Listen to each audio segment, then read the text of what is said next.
Time is, I think we can get this started. Well, thank you guys for joining, Miss Amina.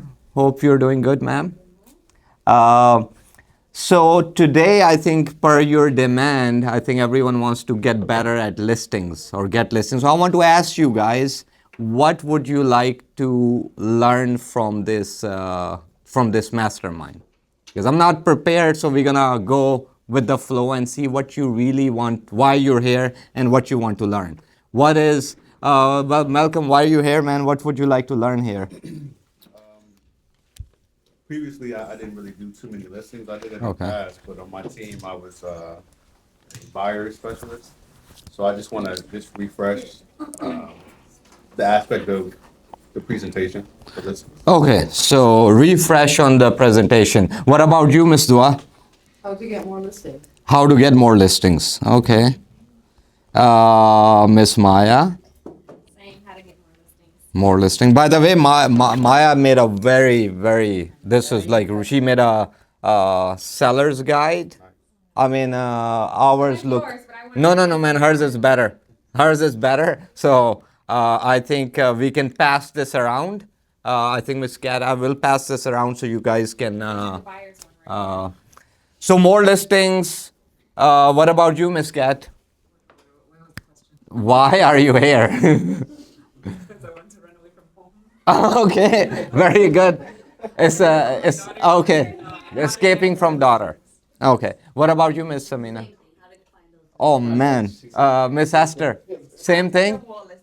What about you, Miss Aisha? How to, when I get the listings, how to close on it. Okay. How Commission to? part, the commission Okay. part, how to stand out as an agent compared to others. Okay. Mr. Ben. To get more listings. Oh man, come on, man, giving me a hard one. What about Mr. Himan? The same thing, how to get the listings versus buyers, because with buyers sometimes, Yeah, market changes. You want to they shift. disappear or they take a pause, so you want to be able to get, Miss Shivan, that's a very interesting colored drink. Uh, okay, Miss Marfit. So I think listing presentation, because Okay. I did a lot of listing, but however, all of them was like a family member, so I don't need Okay. a listing presentation.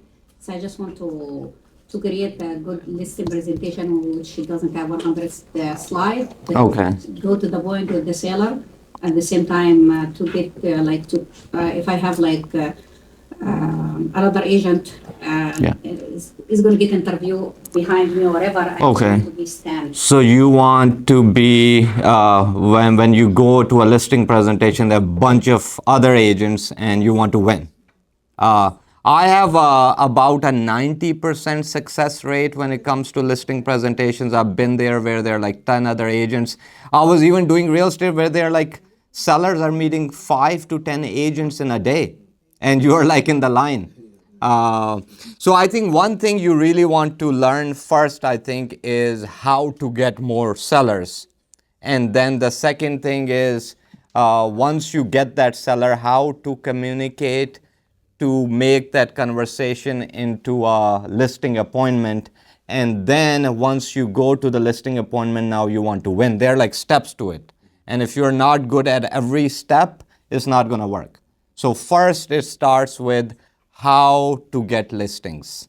So tell me, Ben, how you get your listings? obviously, there's several ways. Okay. Hopefully, mostly just farming. I do a lot of farming. Okay. Like a specific neighborhood, and it's costly. Yes. Send letters continuously. So you're farming a neighborhood. So one of it, like he said, hey, if you want to be, see, this takes time. This whole thing takes time. And see, there's so many directions you can go to, right? One of them is farming a specific neighborhood. I'll give you an example and how you can do that. So when I was living in Port Potomac, right? First thing you want to do is, and you don't have to spend a lot of money. See, first thing you want to do is you want to call your HOA. I think most of us all own homes. So first thing is you call your HOA, and first thing you want to do is be on their newsletter. Most of the time they are very inexpensive as you are living in the neighborhood. Or pick a neighborhood. For example, one neighborhood I want to do, but I've been very busy is like you can pick bigger neighborhoods. So I'll give you an example. Pick, for example, Dominion Valley in Haymarket, where I'm living now. It's a golf community. They have a very nice newsletter. So you start off with a newsletter. That's number one. Second, on your own HOA. Yeah, you can go to Lake Ridge and call them. They always have a realtor, but you can call them, and that's because they are sending out that newsletter every month, most of the HOAs. The second thing you want to do is be a part of the HOA as a homeowner associate. Join their one of their committee. So in Port Potomac, I joined the social community committee because they are more focused towards their social media ads. I was like, if I'm in that community, I'm just gonna, so you are like connecting with more people there.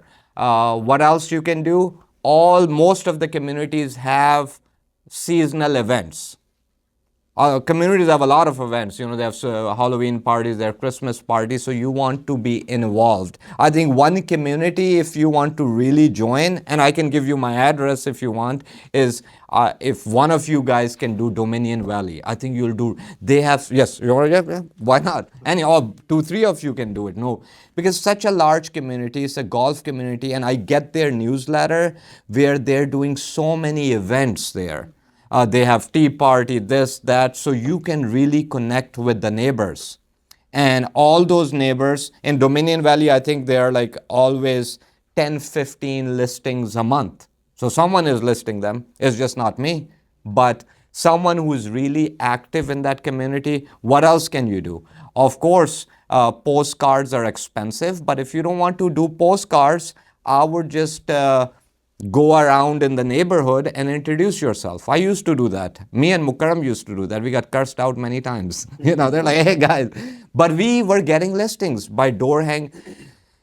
See, it all comes down to all realtors have one problem, one very big problem, that they are not consistent. Big problem. One day they want to do, after this class, you're all pumped up and you're like, hey, let me design my whatever, the door hangers. And then you'll even order them. Maybe 50% will go there and like, hey, let me take an action. And then maybe 25% of you will actually take an action. And then now you have these door hangers sitting for like, I don't know, a year. Maybe 1% of you will actually go and put the door hangers only one time. See, if you want to take over a neighborhood, there's a team, I think it's called the Damon team. I think there's one neighborhood in Clifton, all listings are theirs. And they're all over now about $2 million. See, you have to target a neighborhood and you have to keep, you have to have a whole year's plan. You're like, okay, I'm going to, let's say if it's 2,000 homes, you're like, hey, I'm going to target X amount of homes every week where you can actually introduce yourself. And if you're living in the neighborhood, it's much easier. But if you're going to knock on the door and say, hey, you want to sell your house, most likely no. So you have to have a plan. So what I was doing when I was knocking on doors, I was wearing this badge, my realtor badge, so they don't think like I'm, some crazy guy, dressed professional. And I will knock on doors and I say, hey, my name is Waleed and I am doing a survey. And can I ask you a few questions and you may have a chance to win like an iPad. And they're like, okay. Then I ask them, hey, when do you move here? How do you like living here? What are the amenities you like about the neighborhood? How long you want to plan to stay here? These questions will get you the listing, because if they say, hey, I'm planning to leave in 6 months, boom. Now they're selling in 6 months. Or, so when they moved here, when they're planning, and then you can also ask them for referrals. And then get their contact information, and you still live in the neighborhood, and you can start conversation about, hey, I live down the street, I do this. If I'm also and if you're on the magazine for the HOA, you can take that with you. You're like, hey, I'm on the magazine, I am in the committee. Another thing which this can all work out is if you're part of the committee, they have they have the votes, right? So you're also trying to win those votes too, right?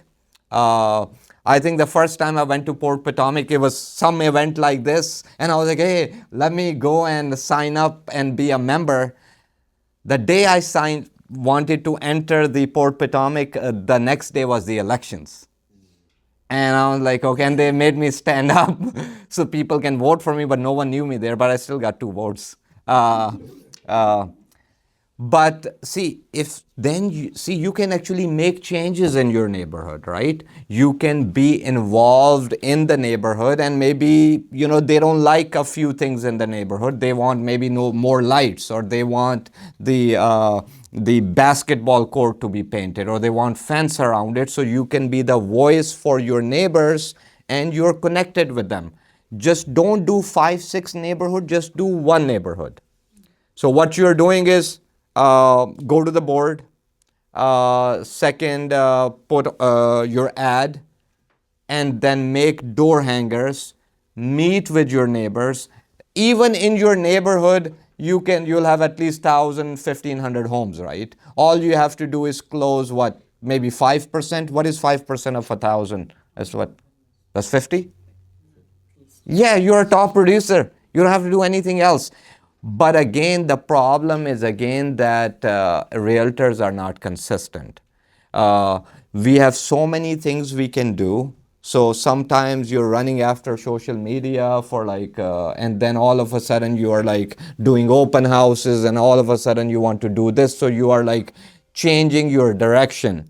So you want to stick with one thing, whatever that may be, and then once you're really comfortable with that, and then add more to it. If you have started social media once a week, just stick with once a week, or once a month, just do once a month, but at least be consistent with that. I think I see a lot of Malcolm's video. Whenever I open, I see his video. He's very active with the background thing he does. All of you guys are doing something on social media, but Malcolm, I mean, I don't know how he comes up whenever I open, but he's very consistent. He's very consistent. Following Malcolm. Yeah, I don't know. When I open it, Malcolm is saying, but does this make sense? This is one way of getting a lot of listings. What's another way of getting listings? Let's talk about other ways. And hopefully you can just use one way. How can you get more listings?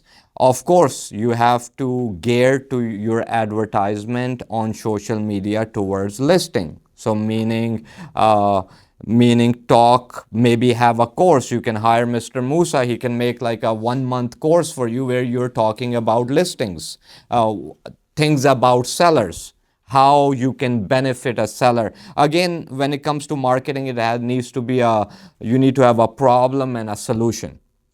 Or you can just market that, hey, I can buy your home for cash, kind of marketing, and people will reach out to you, and you are like try to get them to somewhere, but at least people will call you. There are many different ways. Social media, I think the best way to get listings is you start off with your neighborhood. If you don't want to spend a lot of money, you can go many different ways where you can buy data, and if you need, I can connect you with the people who have a very likely possibility of selling their home. These numbers can be from $1 to $5 a number if you want to spend money, and then they can give you a list of people who may be likely to sell in the next 6 months to a year. But it all depends what are you going to do with that data. Another way to get listings is for sale by owners. Have you ever done that? I used to do that a lot. What do you do with them? What do you do? If someone has for sale, have worked with for sale by owner and was able to convert them, what was your technique to get them? Actually, I had for sale by owners through an affair, like someone was told me, like my cousin. Okay. Yeah, so it wasn't really, but I'm always interested in for sale by owner and expired to target Yeah. both. See, a lot of agents, what they do with for sale by owners. That's why for sale by owners give up. A lot of agents call the for sale by owner and said, hey, I have a buyer. Can I come see your house? And they don't have a buyer, or they'll take their buddy. And then they start having a conversation with the seller. But when I was doing for sale by owners, what you do is you come up with a very nice package which you're going to drop off at their home. I met this guy, he does a lot of for sale by owners, and you can buy these kits online. It has a box with how you're gonna make a business card out of their address, how you're gonna make a flyer, a few things to showcase that. So you just leave it at their house. You go there, knock on the door, leave something which is different so they can reach out to you. Because if you call for sale by, or you can call for sale by owners too. But if you go with the approach, hey man, they're getting a lot of calls already. I think the half of the Keller Williams is calling them because that's what they do. They do only call expired and FISBOs. We have done expired too, but expired, you want to be smart about expired. See what a lot of agents, I don't know if you guys ever done expired. Anyone done expired? Okay, so you have a lot of things you can do, but pick one thing. See, expired are the listings which get cancelled or expired, right? A lot of agents, when a listing gets expired or cancelled, right away, they start getting a lot of calls. A lot of calls. And they are like, they don't want to talk with anyone. But what most people are not focusing on, listings which got expired a year ago. Because if you start working it the other way, because no one is reaching out to them, they were on the market and the market is different now. So if you reach out to the expired, which expired a year ago, you have a lot more chance because no one is calling them now because they're working on the fresh expired. So now you have very less competition. But again, this is either you have to make the calls or either you have to hire an ISA to make the calls. But again, it depends on, of course, you'll have to spend money on data. There's so many websites where you can get all this data, where you can make the calls or you hire someone. So that's a whole different model. Expired, FISBOs and all that. You get the data, have an ISA, or you call them yourself at least 2-3 hours a day. That's one. The other one is more like networking, which is doing these, getting connected with a community, focus on a community. The third way is make your ads geared towards sellers so you can attract more sellers. Whatever you focus on the most, you attract. If you focus on negative things in your life, more negative things come. And I may show up too. If you think of positive things, it's all about whatever you think the most, it grows. So you really need to sit down and see, hey, I want to focus on buyers, I want to focus on sellers, or I want to focus on both. So this is what you need to think and work on a plan. It needs to be a monthly plan which you need to work on. Ben, you do a lot of listings. Miss Aisha, you do. What other ways you guys can think of? I mean, just like you mentioned, social media marketing, aspire listings, and or just paid listings. That's pretty expensive. Or you can just do open houses. Oh, yes. And then also one more thing before I forget.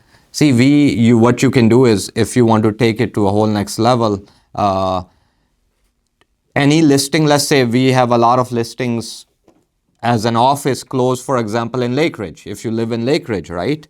So if you have a property closed in Lake Ridge for Remax, you can actually go to that neighborhood, spend maybe like $100 and send postcard just to that neighborhood, that, hey, we just sold a property there in 3 days. Or you can just go in the neighborhood and say, listen guys, we just sold a house next door to you and I want to see if you are also interested in selling. At least you'll make connections. When I was doing open houses in slow market and I had a lot of time, whenever I had an open house, a day or two before the open house will just go around the neighborhood and say, hey, I have a listing, open houses tomorrow. Can you please, if you like to join, please join tomorrow. We'll have, cookies, whatnot. So you can actually bring the neighborhood there. They're not going to most likely buy, but you make more connections. It's all about making connections. So there are hundreds of ways of getting listings, and or you can ask ChatGPT. It will tell you another 200 ways. It's about how many ways are you going to apply in reality. That's what it comes down to, that there are like maybe 30 ways, and you have to pick one and you have to stick with it, and you have to continuously do that. Any questions you guys have? I hope you got some value from it. Yes, sure. Add something related to it, especially when it comes to social media. We have a great team here. We have plenty of listings that comes. So, I'm working with a couple of agents right now, and I was telling them, office listing, social media, I think right now is the window to everyone.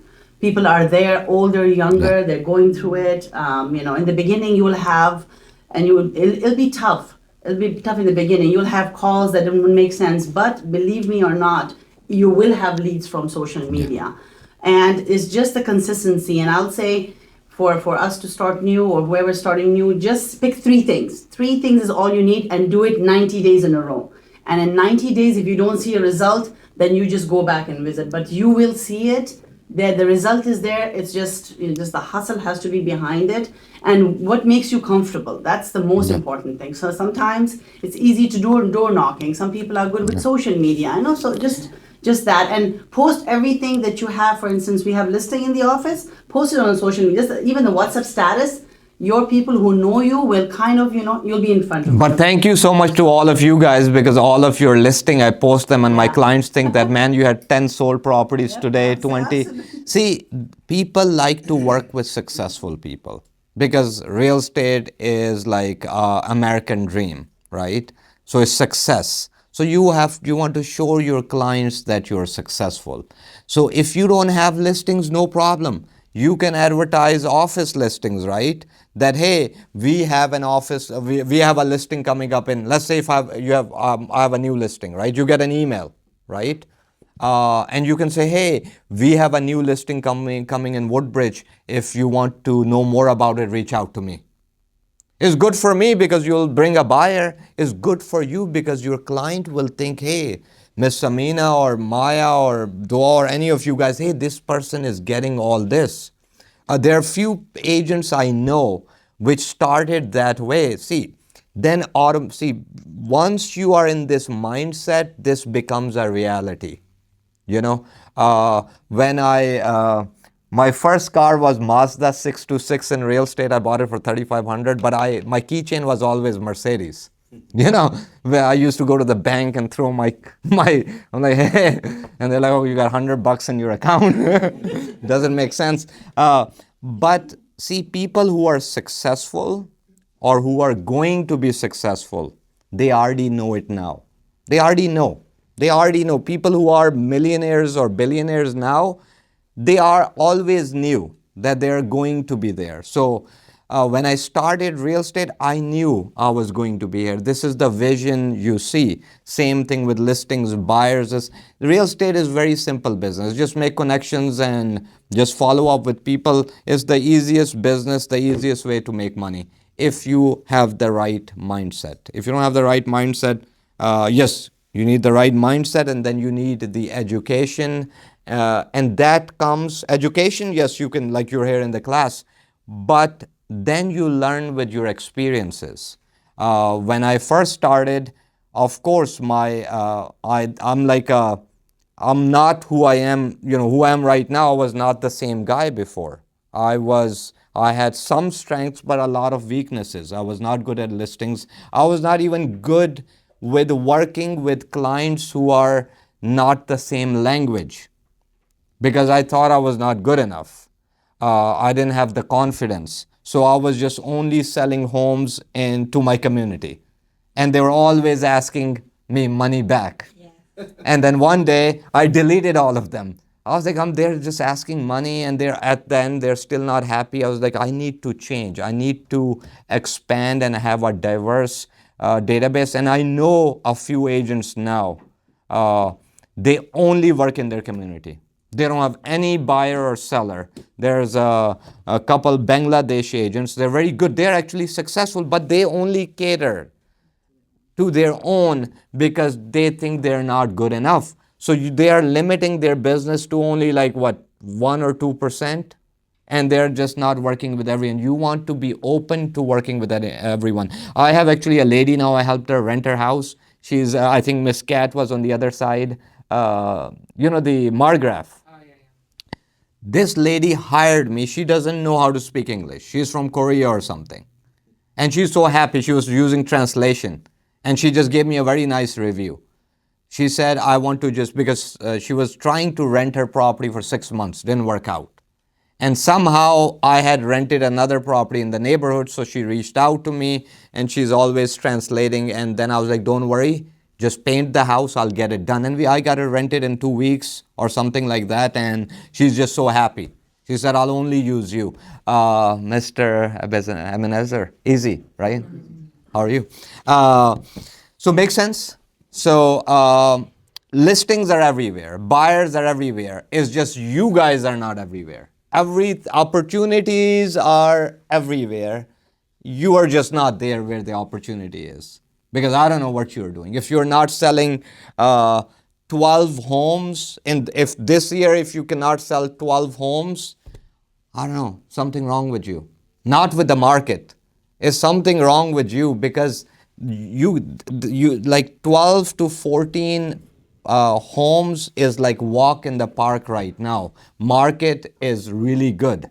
So don't miss the opportunity. See, the marketing is much easier than when I started. You can easily do this now, unless you don't want to do it. Again, your whys. I was talking with someone else too, I think Miss Marfet too, and few other people. There are two things. One is you want to know where you want to go, meaning what is your goal. You need to really sit down and decide where do you want to go with your career. Forget about the career, where you want to end up by the end of 2026. That's number one thing. Number two thing is you want to know why you want to get there. Where and why. If you have a very strong why and you know exactly where you're going, how will work out itself. It always works out itself, because something becomes your dominant thought and you're thinking over it over and over and over again, then you will make it happen. So if you have goals, make sure to write them down and visit them every morning and every night, so you know exactly what your goal is. I think 90% of us have actually forgot what our goals were, which we made maybe a couple months ago. Some know, but I'm sure a lot of people don't even remember what their goal is. Ms. Kat, you remember your goal? I have it written down.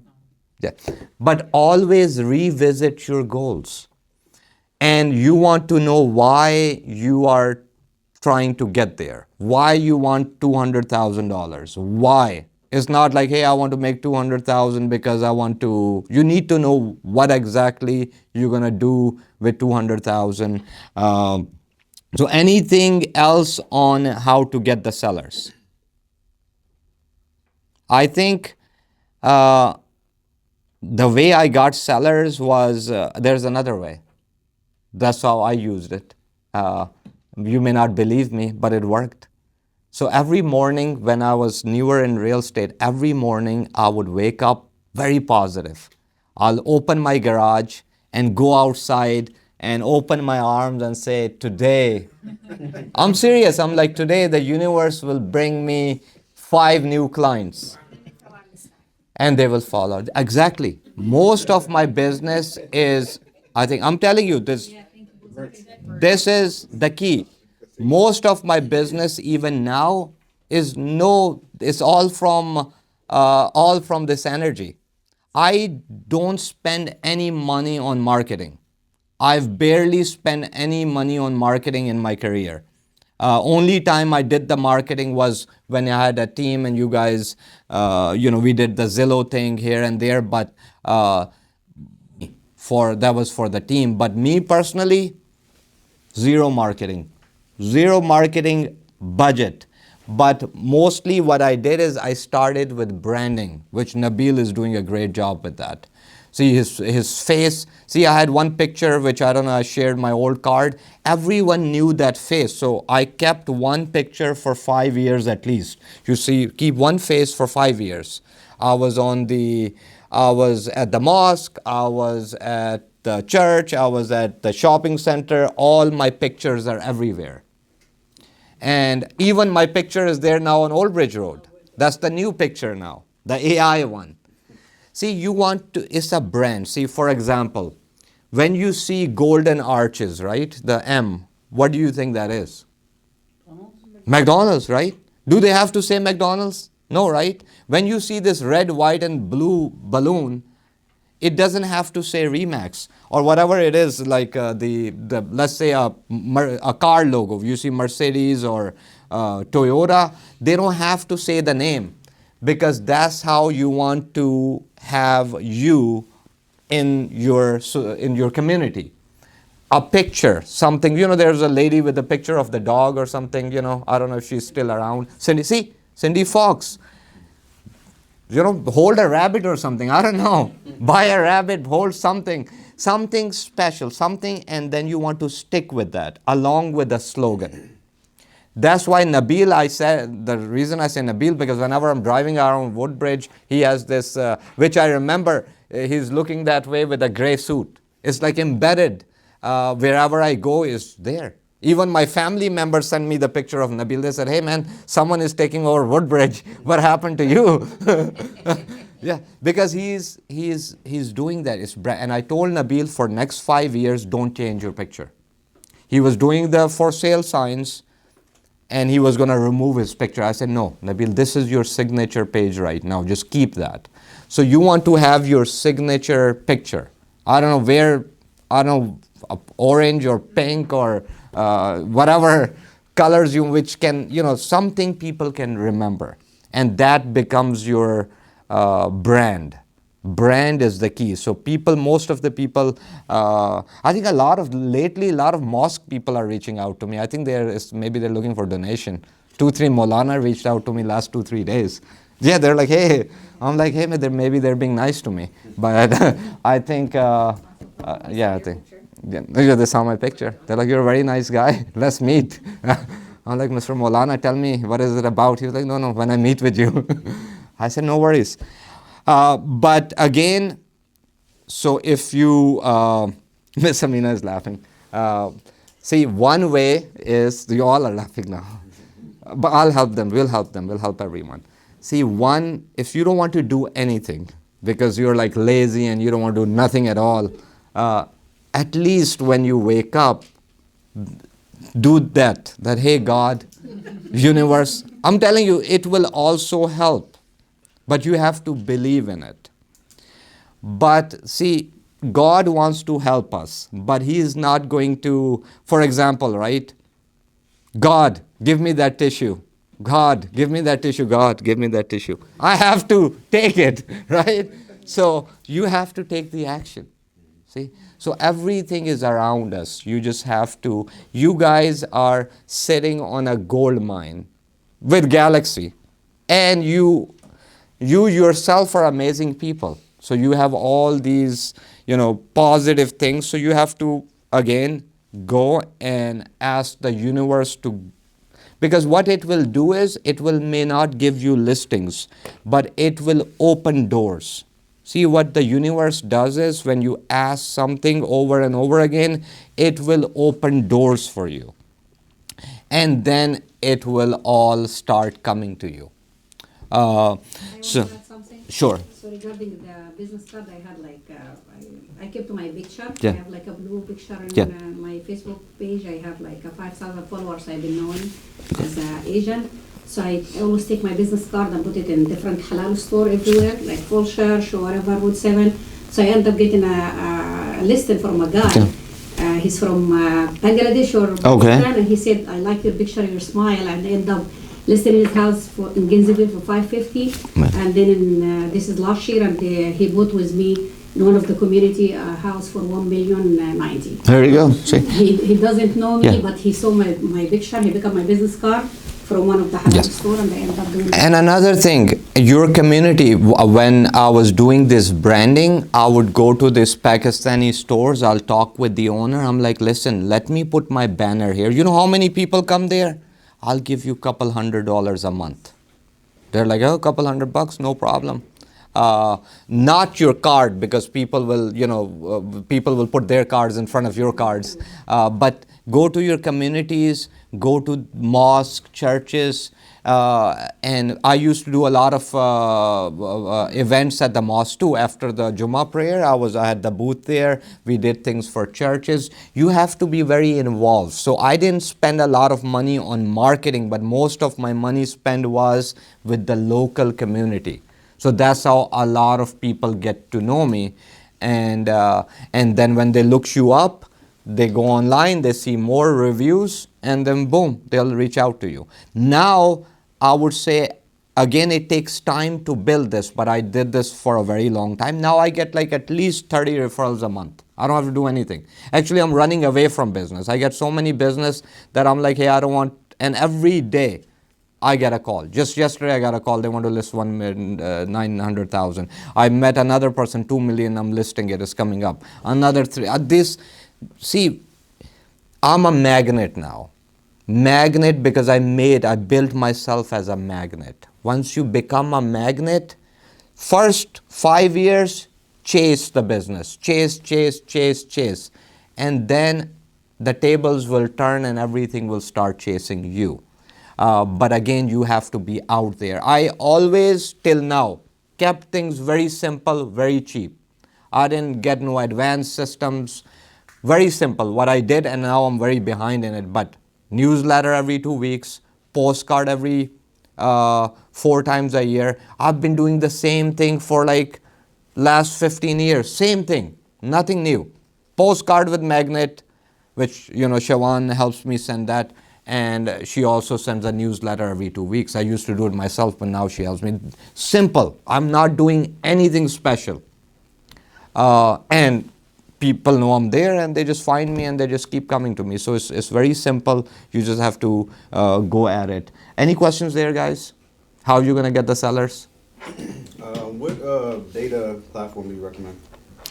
For numbers or for... Yeah, for numbers. I have the guy, you can reach out to me. I can connect you with a guy, and you can buy the data from him. If you guys ever need a data, you can reach out to me. I can connect you with the guy. Yes. Once you get the seller, how do you speak to them, or how do you? Now we're gonna get there. Yeah. Now we're gonna get there. Very good. Smart. Okay. So let's say Miss Aisha maybe is the seller. Now I got Miss. We're gonna do a little role play now. We're not going to do the online calls. See, online calls are very different, right? Versus a referral. But we'll just do a mixture of that. See, if someone reaches you through Google, or if you're calling them cold call, that's a very different call. So what we're going to do is, Miss Aisha is the seller. She went to Google. She found my number, right? And I'm going to give her a call and see how I can help her. Okay? Sure. Ring. Hello, Hey, is this Miss Aisha? this is, how can I help? Miss Aisha, my name is Abuzar Waleed with Remax Galaxy, and I'm just getting back to you. You reached out to me through Google. I think you're looking to sell your house? Yeah, I was thinking about it. I've reached out, to several different companies. You were the first one calling me. Okay. And may I ask you, where is your house located? What's the address? It's 123 Main Street. Okay. And it's in Woodbridge. Okay. And what is your time frame? When are you looking to sell? I'm just thinking about it, to be honest. No rush there. Okay. I want the best for my house. I've invested a lot of money into it. Okay. So I want to see, and I was curious to see how much it's going to Sure. go for. Are you looking to sell to move out of the area? Are you selling to downgrade, upgrade, or you don't know yet? More likely upgrade. Okay. Looking into something, more larger than what I am in right Sure. now. I have a townhouse right now, Okay. and kids are growing, Okay. so I need more space. Okay, so you are trying to sell your house and move to something bigger in the same area. Yeah, Okay. more likely towards Fairfax. Okay. Is what I'm looking at. And your timeline is very flexible. Maybe in the next 3 to 6 months, you would say? I Okay. mean, if I get the good price for it, I'll go for it, but Sure. no rush. No worries. When is the next good day and time I can see you? I'm available on weekends if that works. Sure. for you. What about Saturday at 2? Yeah, sure. Sure, That's I'll fine. see you. See, this very simple, very nice lady, very nice call, right? Because it was a Google lead. Yes. But sellers give objections, right? One of the objection is, Miss Aisha, like you're going to give me an objection and ask me, one of the things people do is Yeah. over the phone, ask me for commission. Yeah, so what is the process? How much are you going to charge me? Okay. So, Miss Aisha, I don't discuss commissions over the phone. I'm sure you're looking for the best. You want to get the most out of your house, right? And that's what I'm trying to do. So when I meet with you, I'll run the numbers and then I can give you that when I see you. Is that okay? That sounds good. Yeah. And do I have to pay the buyer's agent as well? I've heard about it that I don't have to pay, or what's going on with that? Something new that I heard about. No, you don't have to pay buyer's agent, but when I see you, we can discuss more and go through the process. See, the bottom line is, one thing is, you never want to give commission over the phone. That's number one. You don't want to give commission over the phone. You give your commission over the phone, what the seller is going to do? Call another agent, because now you gave the number. Let's say if I tell Miss Aisha, I charge 3%. Oh, but for you, I can do 4.5%. 1.5 to me, or 2 to me, 2.5 to the buyer. Now she got what she needed from me. What are the 3 things seller wants from you? Tell me, what are the 3 things? That are the only 3 things they want from you. How much the home is worth? Oh yeah, but yes, discount, commission comes to, yeah. So commission, How much the house is worth? how much the house is worth, More discount. How fast do you sell? and how fast you can sell it. 3 things. How fast you're gonna sell my house, what's the commission, and how much my house is worth. That's all they're looking from you. So your goal over the phone is to not give them any information. Your goal, whenever I'm on a call, I will ask 3 or 4 times, when can we meet? When can we meet? When can we meet?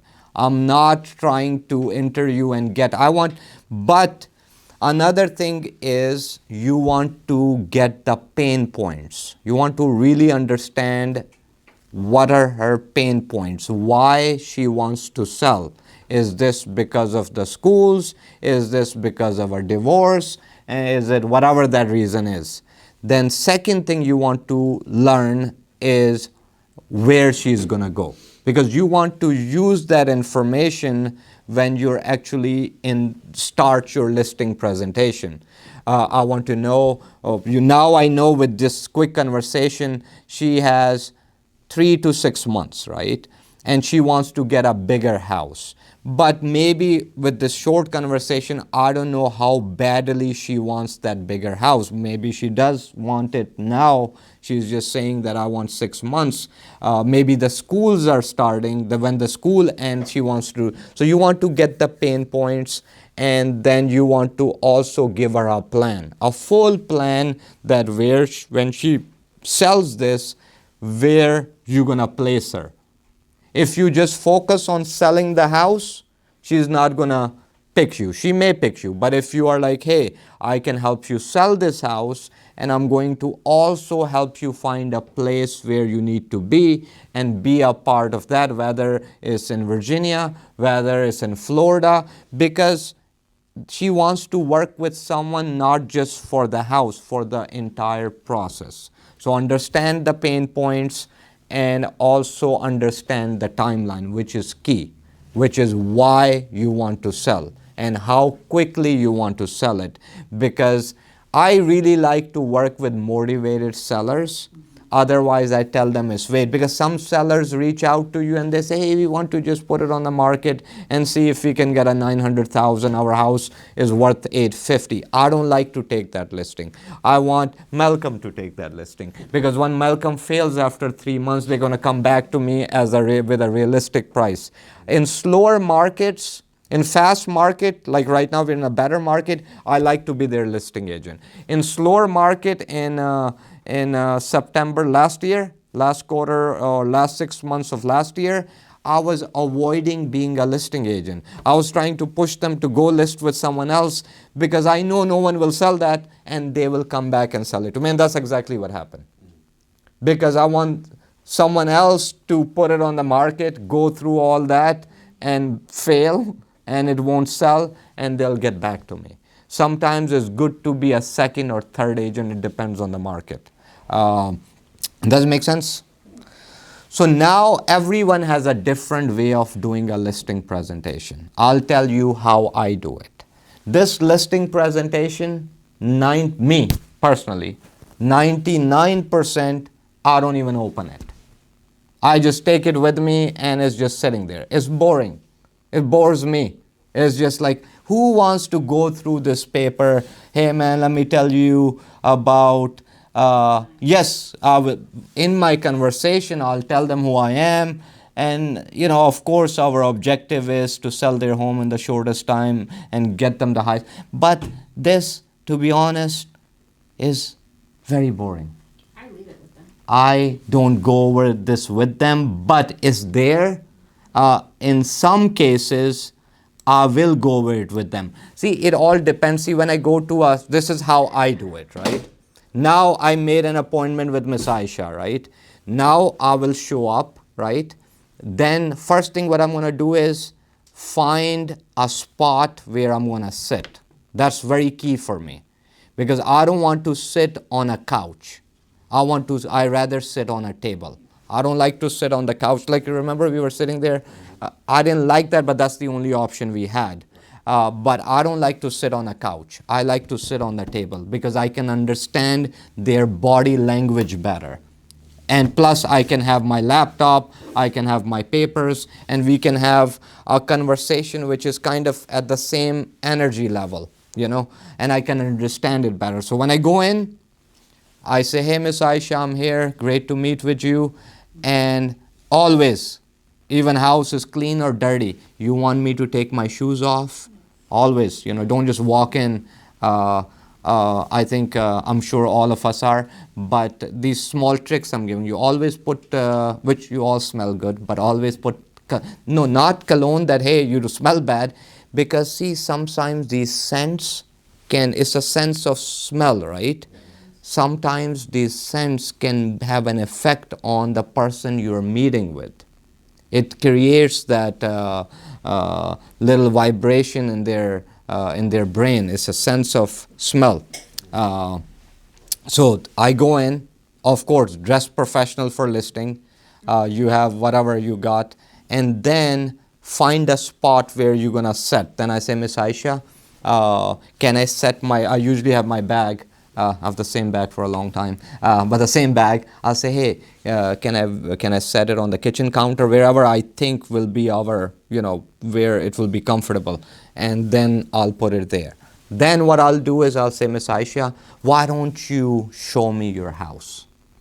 And then I'll have her lead, and I'll start looking at. I look at the house 2 times. First, I'm like, absorbing everything. So she's gonna tell me all about her house. And now what I'm doing is, I am not just looking at the house. I'm looking at her family pictures. I'm looking at if she's into, if she has a lot of, maybe she's trying to find out what she's into. The story. Yes, kind of. Like sometimes I see a lot of, Muslim signs or Christian signs. So trying to understand what it is besides the house. Because I'm just trying to get to the person, because you are not here to sell, you are here to connect. So now she's talking, and I'm like, okay. And I just watch what she has. And then once I have seen all the house, And now I'm going to sit down with Miss Aisha and I'm going to say, Miss Aisha, then we're going to start talking about what we already know her pain points. She showed me the house. I'm going to leave this listing aside. I will not talk about commission at all. That will be my last conversation. And sometimes these days I forget about the commission. I leave without, forgot about commission. Even my listing I'm getting now in Fairfax Station for 2.2, I never discussed the commission. So yesterday I called the guy because he wants me to fix up something. So I totally forgot. I called Alan. I was like, Dr. Alan. I was like, Dr. Alan, I forgot the commission. How much you want to pay me? Now I'm very cool with people. I say, how much you want to pay me? I always don't give them a commission. I always ask them. I was like, Alan, Dr. Alan, what do you think is a fair commission? He was like, what is the standard commission? I said, standard commission is 6%, 3 to the buyers, 3 to the sellers. What do you think is fair? He was like, I don't know. I was like, what about you give me 3% and we give 2 to the buyers because I'm going to stage the house for you. What do you think? Is you're going to save 22,000? He's like, thank you so much. You're so nice. But see, so you ask them, don't give them a price. Right? But listing side, I am flexible depending on the market. See, if you're going to list the house and sell it in 10 days or on a $2 million listing, I'll even do it for 1% if I have to. No price, $22,000. I'll even do it for 0.5%. If that's the only choice, because it's all about volume. So what I do when I'm sitting with Miss Aisha, I've seen the house. Now I always show Miss Aisha live. I never print comps because it doesn't have the full information there. It's boring. It doesn't have all the information on the paper comp, right? You don't have the pictures. You don't have anything, right? Only thing, you have one page and you have highlighted whatever you highlighted. Very boring. So what I do is always take my laptop and I'll say, Miss Aisha, how much, first I'm going to say, Miss Aisha, how much you think your house is worth? See, before I go to the listing presentation, I already have a number in mind which I want to sell our house for. I do all my homework. Look at the last pictures, look at the tax record. I'm like, Miss Aisha's house I want to list for 500. Maximum 515. I already have that number. But I'm with Miss Aisha. I'm like, Miss Aisha, how much you like to sell your house for? But if Miss Aisha tells me 550, see, I want to know where she comes in. So based on that, I will do my rest of the presentation. Now I know if she says 550, I know it's 5. Now my presentation is more towards how to bring her down to reality. If she says, hey, I'm okay with 450, I think I'm ready to get this done because she's lower than what I want. I'll just make her happy. Then based on that number she wants, now I will, start working on this. Now I'm going to say, Miss Aisha, here's the tax record for your house. This is your square footage. This is the age. Then I open the map search. I don't know if you guys do the map search in comps. I always do. Only thing I use is the map search. I don't like the neighborhood search because map search shows me a map. That's her house. These are the other houses around it. Right? I'm like, Miss Aisha, let's look at live comps because I want to sell her on facts. Because on paper, maybe she thinks that I brought something which is benefiting me. But when I'm doing live comps, I'm not hiding anything. I'm like, Miss Aisha, this is your house. And these are the other houses around your neighborhood. Look at the days on the market, XYZ. You said you want to get 450, but I think with the current market, we can get a little higher than that. But listings, always remember, the work is done with buyers. You meet the buyer and the work starts. Listing, everything starts before. Agents make mistakes and I look at it and I'm like, what's wrong with them? They're like, they'll put one picture, listing is live, new pictures coming soon in 3 days. What are you guys doing? When the listing is activated, restaurant is open. Now people already got their auto emails and all that right away. There's a hot sheet on MLS, you know that? Yes. There's a hot sheet where how How many people got the auto email? Yes. So now based on Miss Aisha's situation, I'll give her a plan. Now, in my communication with her, maybe her house needs work, right? And maybe she doesn't have the money to fix it. So I come with every angle. I'm like, hey, Miss Aisha, listen, I think if we spend 10,000 on your house, we can get what you're looking for. You don't have 10,000, we will do the work for you. You pay me at closing. Now my commission is 6%. And she has no problem with that. Now 2% goes to the buyer, I get 4%. So there are many, because I want to give her all the options. What I like to do is based on the number she's looking for, I'll design the deal around it. I won't focus on this presentation. I won't even have to open it. Because based on what she's looking for, that's what I need to work on. But what I like to do is, then once we agree on this, we'll walk the house again. And I'll make notes. I'll like, Miss Aisha, I think we need to do this. We need to do this. See, I'm a stager. I'm everything. I'll tell her, hey, let's move these things to storage. You don't have anyone, let me send that person. Let's cut your grass. You don't have anyone, I'll do it. Some of the things I'll do for free. No problem. I'll even help them if I have to. So I want to provide them a full service. The whole plan and the full service. And she's like, hey, you're making, or if she is leaving the house and we're going to sell it when it's vacant, I'll tell Miss Aisha, listen, take what you need, leave everything you have, we're going to trash it out for you. If it's a $1 million house, maybe I'll do it for free. So I want to make her life easy, and the presentation is based on her needs. Make sense? If you want to go through this, I'll email it to you. It's pretty boring, you know. Pretty much it goes through the same thing we discussed. You want to tell them about yourself. What I do in this case is, when I meet Ms. Aisha, by the way, Ms. Aisha, let me show you my Google reviews. Let me show you, if you don't have Google reviews, show them the Zillow Galaxy review. Look, we have 300 reviews. So plus I'm local. And you can time up my name, so I will show that to her. Second, of course, this is the discussion I'll have anyways. Number third, I don't know.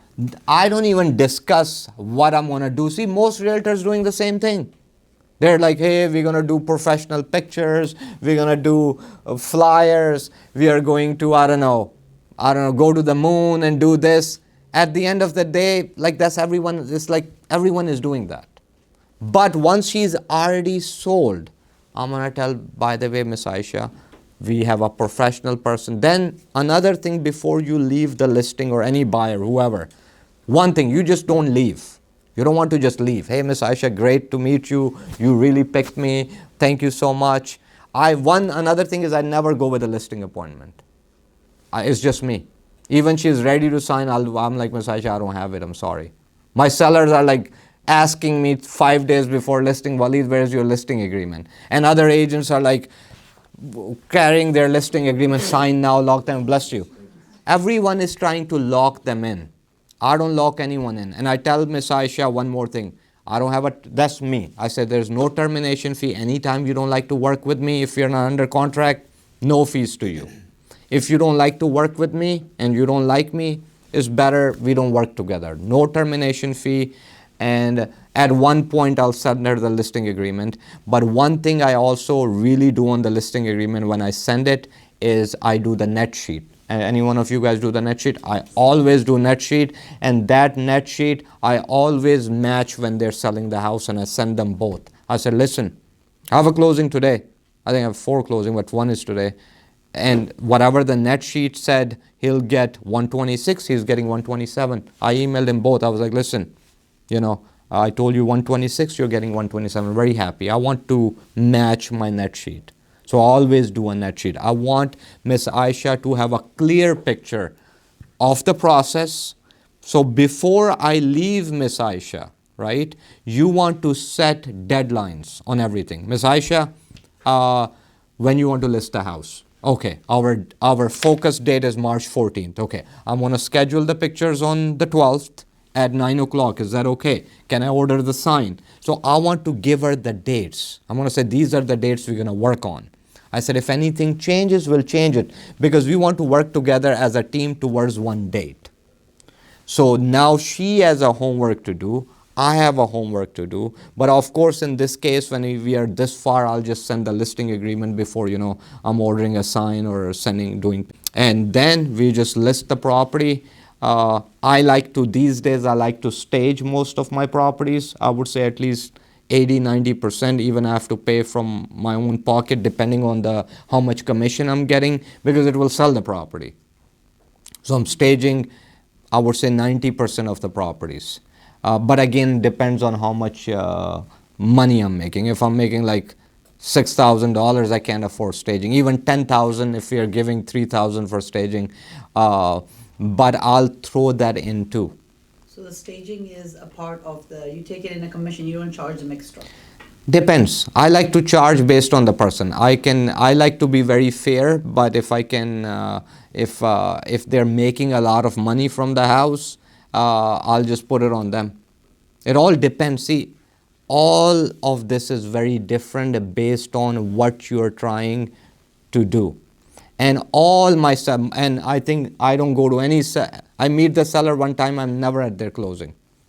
I'm never at closing. Actually, I'm never even at the buyer's closing. But that's just me. But I always make sure that, like I have closing today, 2 of them, I already went over the altas with them yesterday.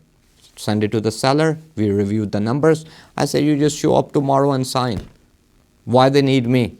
What realtors do at closing? You tell me.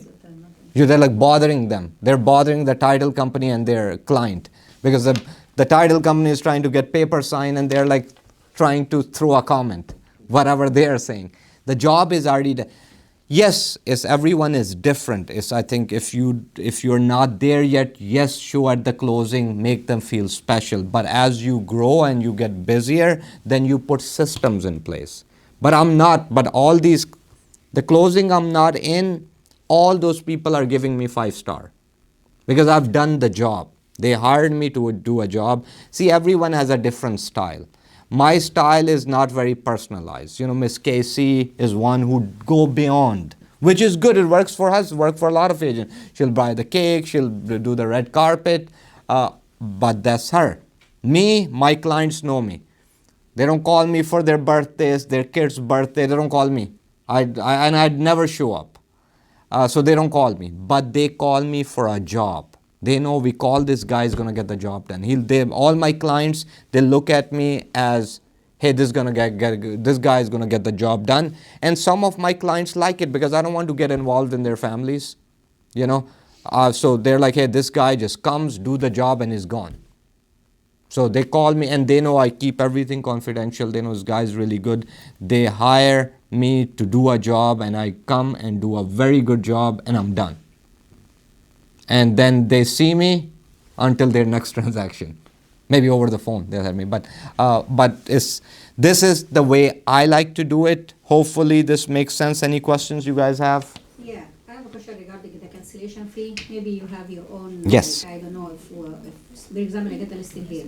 So you guys have like a photographer, you have someone to install the sign, or it's going to be like out of expenses of the agent because it's different for you. Sometimes the seller can go to a different agent because there's some agent that they go to retake the listing while the listing is on the market, and they have the right to do that if the seller reaches out to them. Yeah, and I'm not happy with the agent, so I'm going to lose money, spend the money on the photographer and whatever I try to do to list the house or to advertise the house, so it's lost from my end. So I can see a lot of agents that they put the cancellation fee, or they said if you end up canceling without putting a number, you're going to end up paying for this and that, and then I can provide the information how much it costs me to stage the house, take the photo, or anything else. So your question is that you put the cancellation fee because if they go with someone else, then it will cost you money. Yes, right? because you're going to end up losing. I don't do that. I'll tell you why. Let me do this. Oh, Mavil, you're here? Okay, sir. Oh, I've been listening in the whole time. Oh, all right, sir. That's the same gray thing, man. That's your picture we were talking about earlier. Your signature picture. I appreciate the words. No, So so I just wanted to, sorry, Waleed, you actually said what I was going to ask you to talk about in the last example you gave about the homeowner and the staging and this and that. And that's really what it is. After everything, what the most important thing that people need to know and understand is how to communicate with sellers. Well, the example that Waleed gave right there was that. It's how you're communicating with the seller. See, it doesn't matter the type, but the attitude that you have behind it, the mindset that you have behind it, the confidence, the preparation, the understanding, and then just taking it as it comes. Because some sellers will need something quick. Some sellers want to sell at high dollar. Some sellers are going to prolong a process. Some need this, some need that. So it's just learning and understanding, right? Kind of the example that you gave. But to that one, the biggest reason why I think a lot of agents put a cancellation fee, number one, they live in a world of lack. They're not living in abundance. See, if you're living in abundance, you're not worried about having a cancellation fee and if this person's going to cancel with me and this, that, and third. You have other opportunities that you're working anyways. If you're living in abundance, you're not worried about $200 for photography or $1,500 for staging or this and that, but you've also navigated that conversation to understand who's handling that payment anyways. See, if there's fear and there's doubt, then these type of cancellations come in. But the problem is, with these additional fees that get added, you're deteriorating trust. You're not building trust. Whether it's somebody who's a referral or it's somebody who's completely cold like a Furbo or a Fizbo, excuse me, you're lacking that trust when you're adding in these type of fees. Because here's the thing, what's to stop this person from looking at that contract and then going with the other agent and saying, oh, this person doesn't have any sort of cancellation fees, I want to work with them. Oh, this person is charging me 4.5%, I want to work with them. See, if value is not being built with them in the first place, then it doesn't matter what you have in the contract, it doesn't matter what type of agreement you have, they're not going to want to work with you at all. So you no, very good. So I was gonna say almost the same thing. I don't have any cancellation fee because I'm very confident in me. See, of course, if I can't sell the house, they should go somewhere else. I never have a cancellation fee because I know I'm gonna do the job. And if I'm not being able to do the job, why the seller should pay? Because when I go to someone's Miss Aisha, hey, I'm gonna sell your house for 500,000. Who did not perform here? I was not able to sell the house. So why you should pay a cancellation fee? It means, does it make sense? I know what you're saying. Some agents do that. But me, I never do that. I never had any cancellation fee for my buyer or Yes. my listing, but Yeah. I'm with many groups and Yes. in the Facebook, and there's a lot of top agents that they have this cancellation fee, and they said why they have a cancellation. They have a cancellation fee because that's the style they do business. They want to lock. There are a lot, like I told you, I have a style where I don't take listing agreements. Their agents, they go with a listing agreement. They want to lock Miss Aisha in and have a cancellation fee. So she's locked. I was talking with another seller. She had an agreement signed for 1 year. She don't know what she signed, but it was 1 year listing agreement with a cancellation fee of 6% commission.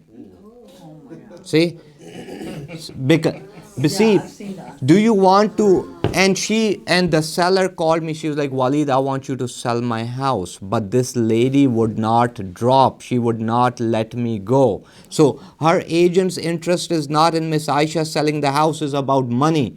So when it comes to cancellation fee, I think is you're concerned about money. We make thousands of dollars and we are like, hey man, we pay for pictures and staging and we need a return. For me, I would never do that. Meaning, I trust my work. If I'm not able to perform Miss Aisha, you don't owe me anything. See, if I'm in a transaction with you, I listed your property, I took professional pictures, I went even staged your house. But 2 weeks later, the house, it's not about house didn't sell.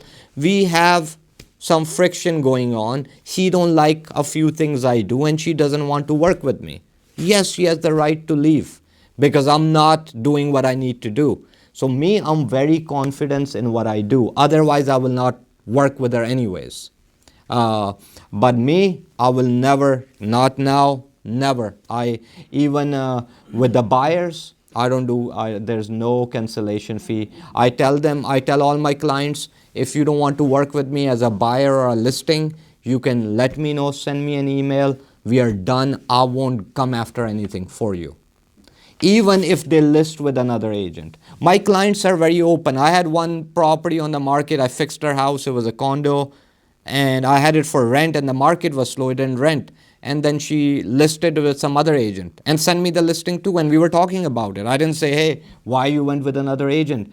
She said, I know you're very busy too, but I have this friend. I said, no problem. Let's see what this person is doing and what can you do to still sell it. See, my goal always with seller is to sell Miss Aisha's house. It doesn't matter if I sell it or Malcolm sell it or a Coldwell banker. Her goal is to sell. If I can't sell it in my 2 months, someone else should sell it if I'm not doing it. Because her goal is to sell the house. And if I can't sell it, she has the right to go to, I will personally say, hey, if someone can bring you a buyer, and this has happened when I have a listing on the market, it's not selling, and some other agent she knows reaches out to my seller that, hey, I have a buyer and I want you to get rid of Waleed and something like that. I said, hey, I know your situation. You want to sell the house. If me being out of the picture can sell your house, you should. Because I'm not here to make money. I'm here for you to sell the house. So when you build this trust, see, these trusts are not built like Nabil said too. These trusts are not built through locking people in, cancellation fees, and this, and I wrote this. No. It's nothing. Even my buyer's agreement was very chill too. I'm like, hey, if you really want to buy a house and end up I have not to get anything, is fine. I'll make it on the next one. When you do things, is called also giving back.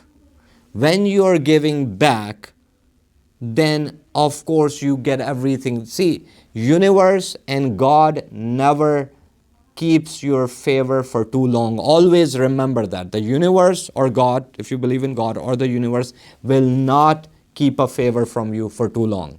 If you do something for humanity for $1,000, you think God is not going to pay you back? God doesn't like to hold on to that debt for too long, and is going to pay you 1,000 times more. So that's the mindset I go with. But yes, if you want to put cancellation fee, go ahead and put that if that works with your model. Everyone has a different model. And some agents even do it for the buyers, agencies too. Or for rentals, I would do that. Hey, have a retainer fee. Because rentals are all over the place, right? Because they're working, they don't know the process, they're calling everyone. If I was to do rental, I say, hey, if you want to this house, I'm going to show it to you, no charge, 25 will be paid by the landlord. But if this doesn't work out and if you want to see more homes, I charge $500 upfront, and once we'll find a place, maybe I'll refund half of that or full. So they don't, go everywhere else. But when you do that, even if you do cancellation or admin fee or retainer fee, you want to make sure it's consistent. Otherwise, you'll get in trouble. Meaning one seller, you have a $2,000 cancellation fee, one $1,000, one admin fee is $495, one is $895. Then you go get in trouble. They'll be like, hey, what's going on? Discrimination maybe. So you want to be consistent. You want to charge $1,000 in admin fee, go for it. But it has to be consistent with all your clients. Question, Waleed, on this expiration. I've seen it a lot. Yeah. I've come across a lot of them. They do have cancellation fee because it does take a lot to put a property on the market, to be honest, right? You're marketing it and after like 3 weeks they decide to cancel. For most of the time, not even reasons that work with you. So I've seen a lot of that, that's true. But as an agent, what should be an expiration on a contract? I do 6 months. Is that reasonable or whatever works for you? Me, I do 3 months, because if I can't do it in 3 months, I can't sell it. I actually want to do it 1 to 2 months. 2 months, I like to do 2 months, because if it's not selling in 2 months, if it's not selling, I tell my client, man, let's take it off. Unless they're... I do a year. Yeah. Because there's always delays. Yeah. You see what I'm saying? So then you don't have to chase a seller, to create another. So I just put a year. I do once 3 months maximum. Why? Because if I can't do a job done, something else needs to be done with me. Because my clients trust me. So I don't care about the expiration date. They're gonna still work with me because I'm gonna send them another addendum. But with sellers, always one thing is with listings. If you want to do listings, personally, I don't think realtors do a lot of work for the money we get paid. That's my personal opinion. The listing side, what are we doing? For example, we get a listing for 500,000, right? How much we making 3%? 15,000. What you're doing? Ordering picture for $500 and a sign, and then you put it on MLS, Open house and it goes to all the websites. Maybe you did a couple of videos. What else are we doing? Maybe that's the only easy listing you had. There are other ones that you have to chase and like kind of really go after it. And every real estate, every transaction is different. I think you can't just generalize like that. We do a lot of work. I don't agree on that part. Maybe things are moving very fast for me. I think And also, you gotta remember, manage people's expectation. I think where I get paid, where I get really paid, where I think I deserve my commission is mainly with negotiations and the way I list. That's where I make the money. I'm talking about marketing. Marketing, I'm not, what you're doing, taking pictures, putting it up there, and the market responds back to it. See, What's happening? That Yeah. expectation. yeah.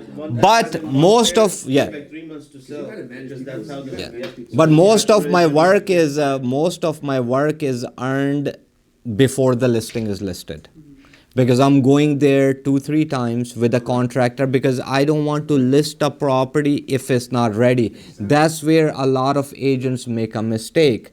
They just want to list it, and things are still not ready. So you want to make sure that the house is ready, and you want to also make sure to when let's say Miss Aisha is my client, before we list it, we're gonna go over the plan, that how she's gonna respond to showing request, how she's gonna nicely leave her house when there's showing, how she's gonna turn the lights on, turn the blinds on, make sure everything is ready. For vacant properties, I always tell my client that do visit your house at least twice a week, because agents going there, changing thermostat, leaving, this happens, Sometimes kids are there. The other day someone changed our thermostat to like what, 50 some, and on and it was freezing. Because sometimes we are showing houses and they're kids and they don't know what they're doing, or people forget to close doors and lights are left on. So vacant properties, I tell my clients, go at least twice a week. And then another thing with sellers, if you're working with sellers and you want to keep your seller, every week, this is a must have, every week have a phone call with the showing report. What you want to do is send them showing time feedback report, send them Zillow, Realtor.com, how many people visited online. Also share them the hot sheets, and then have a call with them. Hey, Miss Aisha, last week, and it's Monday. Monday is always good, or Tuesday. Last week, we had 7 showings. This is the feedback. Right now, the showings are still fine. So you want to give them a plan. What some agents do is they list and they abandon, right? They list it and you never hear back from the agent. So you have to every week stay in touch with them. That's what I would do. And also, there are a lot of listings of mine which won't sell, but I don't want to lose the client. So I tell them, hey guys, we've been on the market for this long. One option is reduce the price. At this, if you can't, maybe we'll rent it. If not, let's take it off, give it a little break, put it back with a new plan where the market is different. That's what I did with a few of my listings which didn't sell. I put them on, they're under contract now. So I don't want to lose the client. Make sense? Any questions? I think you have a question. No, I think for listing also what help anyone to get listing is to at least study the personalities A, B, C, D. It makes a huge difference if you're dealing with someone who have a personality A or B or C or D, how you can get listed. And also I will say about selling the home, sometimes I advertise it in Craigslist, Marketplace, go to zipflyer.com, so I can just send it to. I'm sorry, I think I do very less. You guys So do you more? can do like extra thing, or when Yeah. you do the open house, it's just to do the first open house for only the neighbor. Yeah. And I always been advised that I can go 10 house to the left, 10 house to the right, yes. and then maybe you're gonna be able to get the family member wants to move here, next his cousin, uncle. So there is a lot of ways to sell the house quickly. Yeah. And also, if you want to do listings, make sure you have good contractors, because your seller does not. Because you'll need to prep the house, you need someone for home inspection items, and make sure he's licensed, because a lot of contracts are not, and then you get into trouble. Because most sellers don't want to deal with that. So I think all my sellers, I handle all their inspection items myself, because most sellers don't have anyone, or they have and their prices are really high, and they get really frustrated with 10 things they have to do. Anything else, guys? No. I You- mean, I've been to some listing presentations with you initially. Yeah, I had the privilege of Yeah, going okay. with him to live presentation. Okay. Everything that he mentioned, that he doesn't talk about what he wants as a commission, and he doesn't want to list the house if he doesn't identify the issues before. And yeah. Oh, I appreciate it. Yeah, I remember all that. So. Oh, anyone else? His contract. Oh, yeah, she's been in my listing. You've been By mentoring. default, I always do 90-day Yeah. contract like him too. I would say it's more like a relationship business. Comes down to building a relationship. So your client, because you want client for life. You don't want a client, but this is what I believe. I don't want a client by contract. I want client for life, which is based on relationship and trust, and I will do a great job. Versus, hey, but again, whatever works for you guys. Everyone has a different way of doing this, and not like my way is wrong or your way is wrong. Whatever works for you, keep growing on that, and we all learn and try to get better. I have a question, Waleed, regarding, I have had the privilege to go with you Oh, on, good. on it as well. Did we but get it? We didn't get it. We didn't get Oh, that sure. one, but we got the other one. Okay, The one you good. had to do renovation on. Okay. Regarding price reduction. Yeah. So what would I was looking into, because sometimes, most of the time, Yeah. sellers have an idea. Yeah. This is how, because it's their house, Yeah. they think it's worth more Yeah. than what the market is, no matter how much you try to explain Yeah. to them. So what do you think a timeline should be when it comes to price reduction? Should we go generally 2 weeks? Or depends on the market is there, Yeah. but they don't have traffic Yeah. at that, because it's the price. That's the first thing. What I do is, when I list the price, you have an idea if you're listing high or low. You already know. So when they are listing kind of a little high, I tell my clients, I was like, hey, I think we are pricing it high, but if we are listing it Thursday, we should expect at least 5 to 10 people by this weekend. And if we don't get them, just know that we are not in the right price. And I don't want you to reduce it this first week.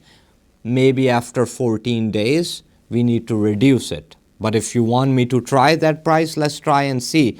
Because a house is worth what a ready and willing buyer is willing to pay. That's the value of the house.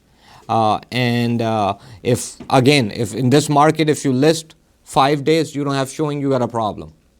Meaning you have priced high and no one is trying to, everything will sell for the right price. But I give examples to my sellers too. I'm like, hey, it's just like selling a car. Let's say if you're selling your car for $10,000 and it's been 1 month and no one is offering that, that doesn't mean you don't have a good looking car. Is that the people are not willing to pay that price. So what would you do? They're like, oh, we'll reduce the price.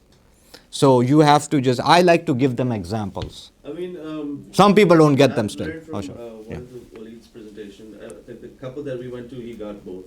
I think one took some time, but what he does, like the pre-work he talks about, is that's the reason they want to meet you, because we are the Yeah. professionals, not them, Yeah. right? So we have to not get influenced by if they think this is their house is worth. I remember one time, he mentioned that, okay, if we don't price it aggressively enough, and we reduce the price, let's say if it's 500,000, and after 2 weeks, it's already 20,000 high, right? And after 2 weeks, we are announcing ourselves to everybody, hey, we were not able to sell it for 500. Yeah. Now we are at 480. So now the people who out there are already gonna know that, oh, they priced it 20,000 high. Now they're at the right price. So when they come and, come Yeah. with offers, they're gonna come with even lower offers. Or ask for closing costs, and the terms are not the best, because after a couple of weeks, in the first week, if you price it right, you are not only that you're getting the right price, or maybe more, you're getting the best terms, maybe no inspection, waiving appraisal and all that.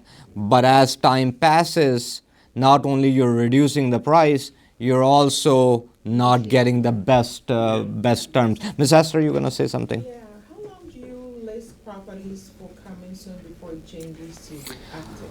I just started doing coming soon. I never did. It Yeah. used to be Yeah. no more than 20 days, Yeah. 21 days, Now not it's open. anymore. Yeah. I saw property Yeah. that's coming in August of 2026. Wow. Yes. I would say maybe, me personally, maybe like 7 to 10 days is just, otherwise people getting frustrated, right? I like to do it on a Monday Yeah. and then put it on the market on Thursday. Yes, something, not too long.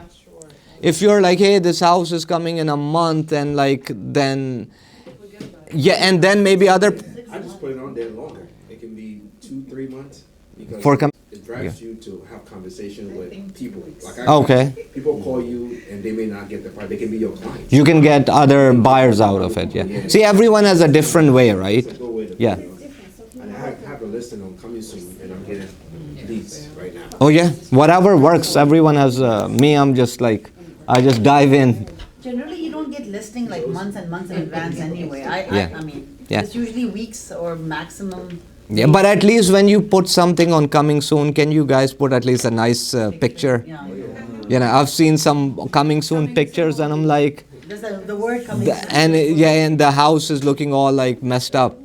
At least take a professional picture, you know. So who Yes. are the HOA docs? Is it ours or? Part of the listing agreement. In the listing agreement, you can pick.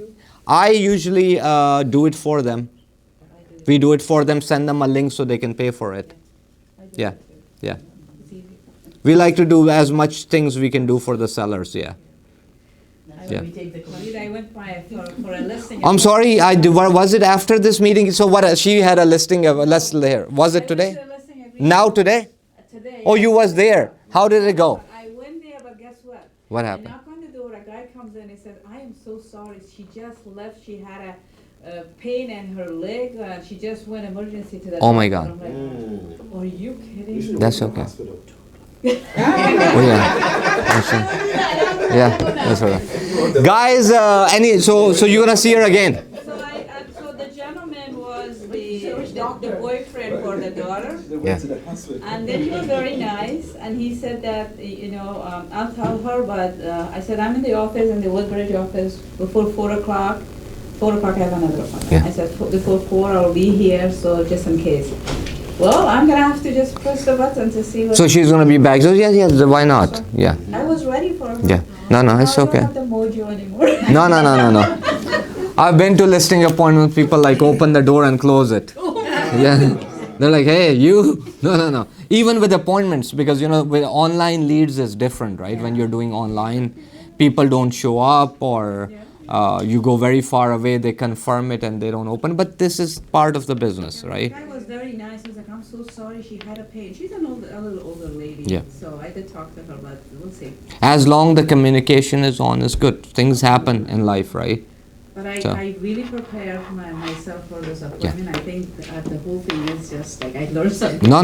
You're gonna go and it's gonna be good. Next one I get it. Yes. Any other questions, guys? I hope you learned some value today. I hope so. Okay. Anything else, guys? Anything else before we close this? All right, guys. Enjoy. See you until. We'll see you. See you next. Next Wednesday.